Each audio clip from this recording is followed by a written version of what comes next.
नमस्कार, मी आशुतोष पाटील अयोध्येतून शरयूच्या तीरावरून तुमच्यासोबत जोडलो गेलोय आणि आपल्या सोबत आहेत मनोज जोशीजी. रामलल्लाच्या प्राणप्रतिष्ठेसाठी ते देखील अयोध्येत आलेत. मनोजजी, स्वागत तुमचं. खूप खूप आभार. आपल्यासारखे अनेक व्हीआयपी आज रामलल्लांसाठी अयोध्येत येत आहेत. संपूर्ण वातावरण राममय झालंय. तुम्ही देखील या वातावरणाचे साक्षीदार आहात. या क्षणी तुमच्या काय भावना आहेत? सर्वप्रथम सर्व न्यूज 18 IBN लोकमत पाहणाऱ्यांना सर्वांना जय श्रीराम. आणि मी इथे अयोध्येमध्ये आहे. मी कोणी VIP वगैरे ठीक आहे, मी एक रामाचा सेवक आहे आणि माझं सौभाग्य आहे आमंत्रण असल्यामुळे प्राणप्रतिष्ठेच्या ह्या महोत्सवात आणि ह्या यज्ञात आणि स्वतः रामलल्ला प्राणप्रतिष्ठित होणार आहेत उद्या. ते दिव्य तेज आपल्या भारतातल्या काही पिढ्यांनी हे स्वप्न सेवलं होतं, हे स्वप्न बघितलं होतं की कधीतरी जीवनामध्ये राम मंदिर होईल. आणि ते राम मंदिर आज कित्येक पिढ्यांच्या संघर्षानंतर, मग ते मानसिक संघर्ष असतील, कायिक संघर्ष असतील किंवा स्वतःच्या प्राणाची आहुती सुद्धा कित्येक लाखो लोकांनी दिली आहे. म्हणजे जेव्हा बाबर या बरोबर आक्रांताने इथं येऊन हे मंदिर ध्वंस केला आणि त्याच्यानंतर 505 वर्ष झाली हे मंदिर बनायला. म्हणजे मोगलांच्या काळात तर हे शक्य नव्हतं बनणं. त्याच्यानंतर आले ब्रिटिश, त्यांच्या काळातही हे शक्य नव्हतं कारण ते तोडो जोडोची राजनीती करत होते. त्याच्यानंतर आपण स्वतंत्र झालो, आपल्याला स्वातंत्र्य मिळालं. त्याच्यानंतर सुद्धा इतकी उदासीनता आणि इतक्या पद्धतीचं घाणेरडं राजकारण ज्याला म्हणू शकतो, वोट बँकेचं राजकारण. आणि त्याच्यामुळे हे मंदिर बनलंच नाही. त्याच्यानंतर सुद्धा इतक्या म्हणजे मी म्हणतो तप गेली आणि त्याच्यानंतर कोर्ट केस झाली. म्हणजे 1800 सालानंतर सुद्धा 2023 पर्यंत आपल्याला वाट बघावी लागते.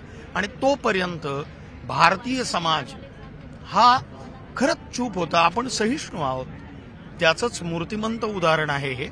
आणि त्याच्यानंतर सुप्रीम कोर्टानं जेव्हा निर्णय दिला आणि मार्ग प्रशस्त झाला. पण मी खरंच आपण एकच गोष्ट सांगेन की आपण खरंच सगळे भाग्यवान आहोत की आपल्या याची देही याची डोळा आपण हे भव्य राम मंदिर निर्माण बघू शकलो. आणि उद्या रामलल्लाची प्राणप्रतिष्ठाही आपण आपल्या डोळ्यानं बघणार आहोत सगळे.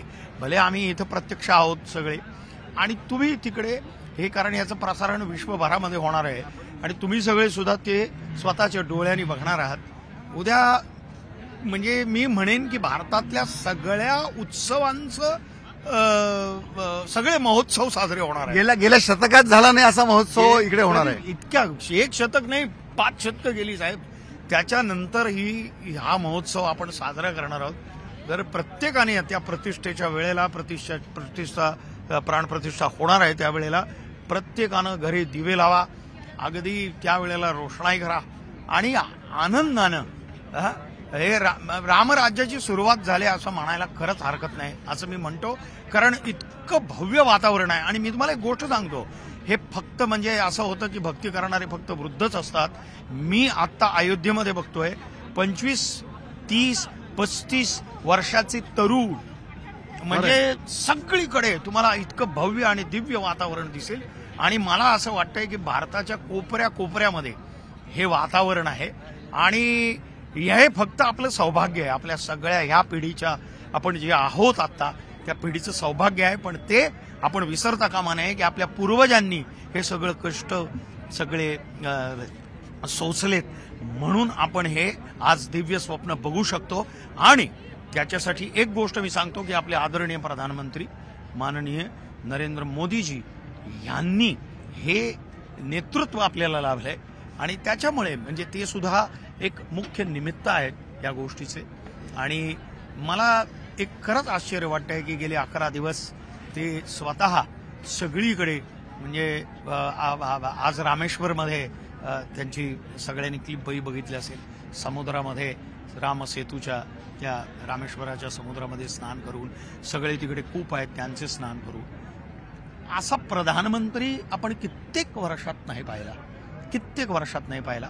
तर आपलं सौभाग्य आहे की असे प्रधानमंत्री पण आपल्याला लाभलेले आहेत आणि हे राम मंदिर त्यांच्या उपस्थितीत आणि सगळ्यांच्या उपस्थितीत इथे होणार आहे आणि आपल्या डोळ्याने बघणार आहोत आपण. मनोजजी, पूर्ण वातावरणच एक वेगळं भारून गेलेलं आहे. जिकडे तिकडे आपण पाहतोय लोक भगव्या पताका घेऊन चालले आहेत. घराघरांवर, अगदी लखनौ पासून अयोध्येपर्यंतचा प्रवास मी केला, घराघरांवर ध्वज पताका केलेत. वातावरण वेगळंच आहे. आणि ह्या राम मंदिराचा हा जो कार्यक्रम आहे, बाबरी मस्जिद पाडल्यापासूनचा आजचा दिवस, या सगळ्या संघर्षावर एक चित्रपट देखील येतोय. हो, आमचा चित्रपट येतोय, त्याविषयी मी सांगेन. 695 695 असा हा हिंदी चित्रपट आहे. 6 जेव्हा तो ढाचा, त्या ढाच्याचा ध्वंस झाला, तो 6 डिसेंबर म्हणून 6 तारीख.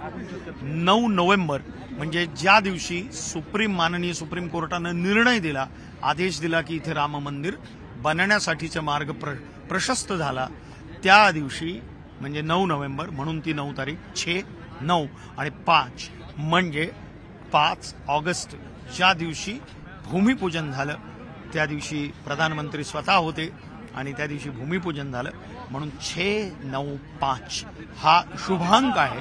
म्हणजे जय श्री राम असं जर म्हणतो. 6 डिसेंबर जय, 9 नोव्हेंबर श्री गणेशाय नमः सुरुवात झाला आणि 5 तारीख भूमिपूजन म्हणून राम, असा हा चित्रपट आहे.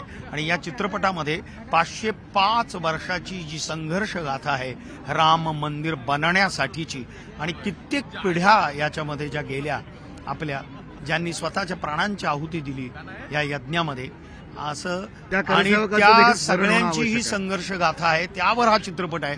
आणि मी या चित्रपटामध्ये माननीय जे आपले परासरणजी आहेत, ज्यांनी सुप्रीम कोर्टामध्ये रामलल्लाची म्हणजे पक्ष ठेवला माननीय सुप्रीम कोर्टाच्या समोर, आणि ज्यांच्या तर्कनिष्ठ आणि ज्यांच्या बुद्धिमत्तेने ज्यांनी प्रमाणित असे प्रमाण ठेवले सुप्रीम कोर्टासमोर, चाहे पुराण असतील किंवा ते वेद असतील किंवा पांडुलिपी असतील किंवा इतर विदेशी लेखकांचं लिखाण असेल, आणि उत्खननामध्ये जे काही प्रमाणं सापडली, म्हणजे त्या सगळ्यांचं त्यांनी जे विस्तृत तर्कनिष्ठ पद्धतीनं जी मांडणी केली माननीय सुप्रीम कोर्टासमोर, आणि ते निमित्त ठरले, त्यांचा रोल मी करतोय 695 मध्ये. तर माझी प्रत्येक युवा पिढीला सुद्धा विनंती आहे आणि सगळ्यांना विनंती आहे की हा 695 फिल्म ही 19 तारखेला रिलीज झाले संपूर्ण भारतामध्ये.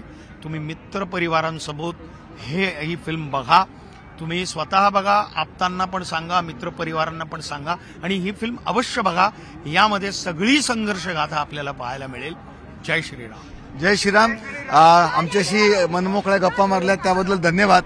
आणि रामलल्लांच्या प्राणप्रतिष्ठेला आपण उद्या दोघेही साक्षीदार होणार आहोत. आपण सगळ्यांनी हा सोहळा, हा आनंद आपण अनुभवूया. थँक्यू. धन्यवाद.